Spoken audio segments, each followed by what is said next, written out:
L'Union des sociétés coopératives des montagnes de la PCA Madame Bly Morissette fait bien le travail.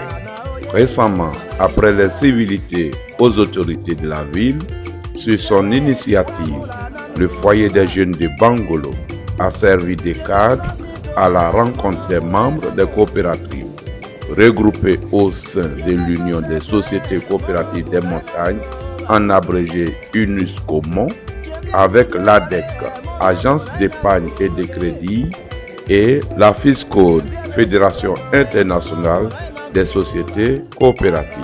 Sachez que la microfinance ADEC Cavalli était représentée par Madame Seka Edwige Marina, présidente du comité pilote, Monsieur Toba, chef d'agence Cavalli, et Monsieur Denya Yves, manager marketing.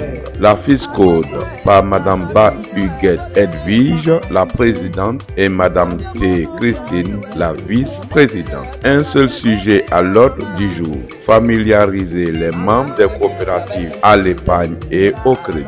Après présentation des différents produits de l'ADEC et de la FISCODE à travers un exposé teinté de vérité, des questions-réponses pour mieux comprendre le mécanisme et les plaidoyers des uns et des autres. Vu l'engouement de l'assistance, les membres coopérateurs présents ont procédé aux premières ouvertures de comptes. Dans cette première interview que Madame la PCA Bly Morissette nous a accordée, elle nous parle de l'autonomisation de la femme, de la modernisation de l'agriculture, de l'environnement coopératif et de l'UNUSCOMON, la fêtière dont elle est la PCA. On l'écoute. Merci bien, je suis la PCA de l'Union des sociétés coopératives des montagnes, dénommée UNUSCOMON, et c'est plusieurs coopératives qui ont fédéré à cette union dans le district des montagnes, et nous sommes 42 coopératives à ce jour. Les besoins d'une coopérative agricole à ce jour, c'est la mécanisation. Durant des années en Côte d'Ivoire, le premier chef de l'État nous a parlé de l'agriculture qui était quelque chose de très important pour chacun de nous. Mais jusqu'à ce jour, nous ne sommes pas arrivés à la mécanisation. Donc, il y a d'abord besoin de mécaniser ce secteur. Et après la production, il faut bien que le produit soit mis en bon état. Donc, la transformation de ces produits. Et il faudrait aussi donner les moyens à ces personnes-là qui ont accepté d'être dans la chaîne des valeurs, transformer ces produits en ayant des équipements vraiment très efficaces pour de fortes quantités pour la sécurité alimentaire. Oui, je suis d'abord passée à la personne individuelle, commerçante d'articles divers, et après passer à une coopérative individuelle, une coopérative de verrouillés, comme toutes les coopératives. Et après quelques années, disons depuis 2012-2013, il y a eu la nouvelle loi de l'OHADA. Et donc ça fait qu'il fallait encore réactiver les coopératives. Et donc toutes les coopératives qui ont renouvelé leur coopérative dans la loi de l'OHADA, nous avons décidé de nous mettre ensemble pour créer une fêtière et pour la valorisation du secteur du riz. Oui, il y a toujours dans le chemin les problèmes de leadership. Quand les gens ne comprennent pas la vision de la coopérative dans laquelle ils viennent, quand bien même ils ont reçu des renforcements de capacité, mais il y a toujours le problème de leadership qui se mène ici en Côte d'Ivoire et en Afrique. Et j'ai vraiment rencontré beaucoup de problèmes de leadership. Les gens pensent qu'ils ont un territoire donné qui leur appartient. Ils ont peut-être une manière de faire qui leur appartient, donc une autre personne ne peut pas pouvoir venir valoriser ce qu'elle sait faire, l'expertise d'une autre personne. Ça, j'ai rencontré beaucoup dans le chemin. Et dans le parcours aussi, même certains collègues qui ont travaillé avec moi, il y a eu certaines personnes aussi qui n'étaient pas faciles à travailler. Parce qu'ils pensent seulement, parce que moi j'ai un souci, j'aime parler de on ou bien nous. Le moi, c'est pas quelque chose qui est coopérant. Et j'ai constaté beaucoup de ceux qui adhèrent à ces coopératives n'avaient pas compris le bien fondé de coopérer ensemble. Deuxième élément que j'ai aussi eu comme problème dans le parcours, c'est qu'il y a des gens aussi qui sont aux aguets, qui prennent peut-être les contacts téléphoniques dans les rassemblements et puis après qui se positionnent en arnaqueur. Tout ce genre de personnes-là, je les ai rencontrées dans mon parcours. Mais ce qui m'a réjoui plus, c'est qu'aujourd'hui, avec l'évolution, les institutions qui accompagnent les coopératives ont préféré s'adresser directement à l'acteur lui-même. Ce qui nous permet un léger développement. Je dis bien léger parce qu'on a encore beaucoup de choses à faire dans la vie. Pour vaincre les obstacles, c'est la détermination et puis la passion de ce qu'on a choisi. J'ai beaucoup aimé ce secteur-là parce que pour moi, la nourriture, le vivrier, c'est de l'art. Et venant d'un père qui était aussi antiquaire, des objets d'art, ça m'a encore plus boosté. Mon père était le président du syndicat des antiquaires de Côte d'Ivoire. Il a été réélu plusieurs fois. Et je dis, bon, je voulais faire cet art-là. Il m'a dit non, il ne voulait pas. Je suis femme, il fallait que je reste ailleurs. Et donc pour moi, l'agriculture, c'est de l'art pour moi, c'est de la passion. Et tout ce qui vient comme obstacle, je passe sans pouvoir me décourager.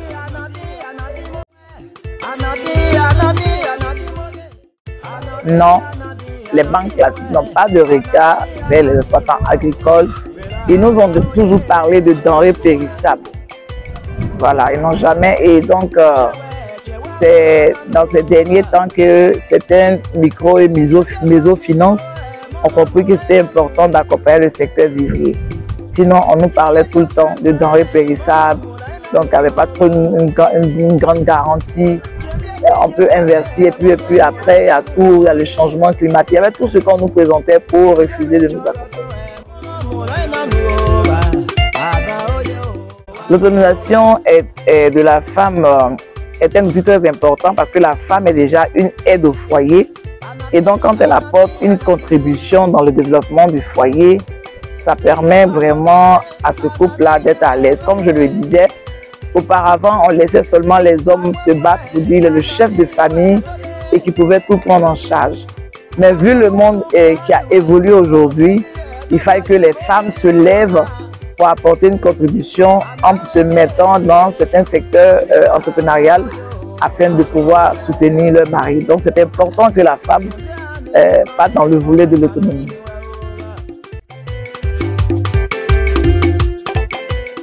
Oui, le gouvernement, avant de parler du Premier ministre Mandé, je voudrais remercier le Premier ministre Patrick Kachi qui avait déjà reçu les coopératives de vivriers à son cabinet. Nous étions ce jour-là 20 coopératives et qui a posé la question qu'est-ce qui provoquait la cherté de la vie. Et de par cette rencontre, il y a eu vraiment des projets cités et qui ont été effectifs. Alors, dans ces rencontres avec le Premier ministre d'antan, le ministre Patrick Kachi, on avait parlé de pouvoir faire des marchés de proximité, de pouvoir aussi sécuriser les sorties des produits hors de la Côte d'Ivoire et apporter déjà le soutien de ceux qui ont déjà produit, qui en ont dans les champs. Et moi, ça m'a réjoui parce que la primature a respecté tous ces trois donnes-là. Il y a eu le soutien des femmes où il y a eu des remises de chèques et d'équipements au terrain de Boisflé. Il y a eu aussi les créations de marchés de proximité. Il y a eu des fonds même pour accompagner les femmes. Et aujourd'hui, les premiers marchés qui ont été lancés sont 150 marchés sur tout le territoire ivoirien. Et là, la région, où je peux dire le département où je suis, qui est le département de Bangolo, en a bénéficié dans le programme des marchés de proximité pour booster la cherté de la vie et la sécurité alimentaire. Et donc le Premier ministre qui est là maintenant, je pense que c'est la continuité dont nous voulons toujours se référer à notre primature de par le Premier ministre Degré Mambé afin que nous puissions encore élargir ce projet-là de sécurité alimentaire, toujours. Et comme je connais cet homme, qui est déjà quelqu'un qui aime beaucoup l'agriculture et le développement et l'autonomisation de la femme, avant même qu'il soit Premier ministre, étant ministre-gouverneur, il a eu à créer déjà des industries, des chaînes de transformation de la spéculation manioc à Brofort-Doumé et puis à Songon. Donc je sais que c'est quelqu'un déjà qui est plus rattaché au développement durable. Et donc je demande que ce gouvernement, cette primature-là, puisse toujours accompagner le secteur et surtout dans la mécanisation de nos productions.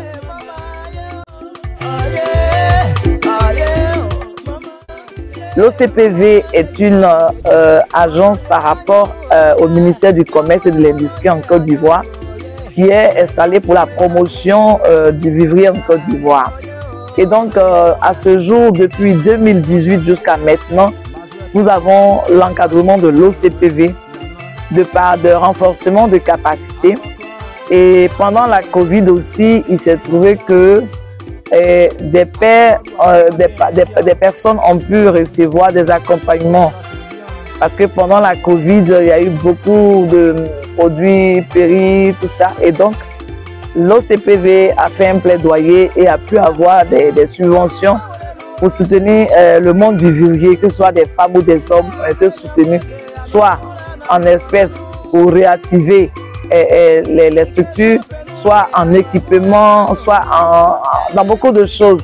Et il faut dire qu'aujourd'hui, le marché dont j'ai parlé tout à l'heure par la primature a été coordonné par l'OCPV. Et donc, il faut dire que dans ces marchés, l'OCPV est acteur pour gérer avec nous ce marché-là qui va bientôt ouvrir ses portes en 2024. Oui, les marchés de proximité, pour l'instant, dans la zone où moi je me tiens, il y a la zone de Touba, la zone de Djenné, la zone de Mans, la zone de Guémon, disons, je veux parler des villes et en même temps des régions, et puis la zone du Cavali, et puis l'Aguebi-Tiassa et Lamé. Donc pour l'instant, ce sont ces zones que je peux citer, que j'ai pu maîtriser, mais il y a une liste de 150 marchés. Mais pour l'instant, c'est 40 marchés qui ont été lancés comme pilote afin de voir la réalisation et la continuité de ces projets.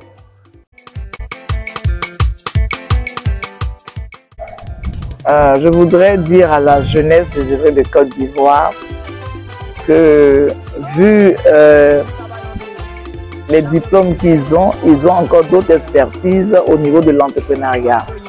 Donc je voudrais les encourager à s'approcher auprès de leurs aînés qui seront leurs mentors et leurs coachs, à les guider dans ce domaine de développement durable qui est le secteur vivrier.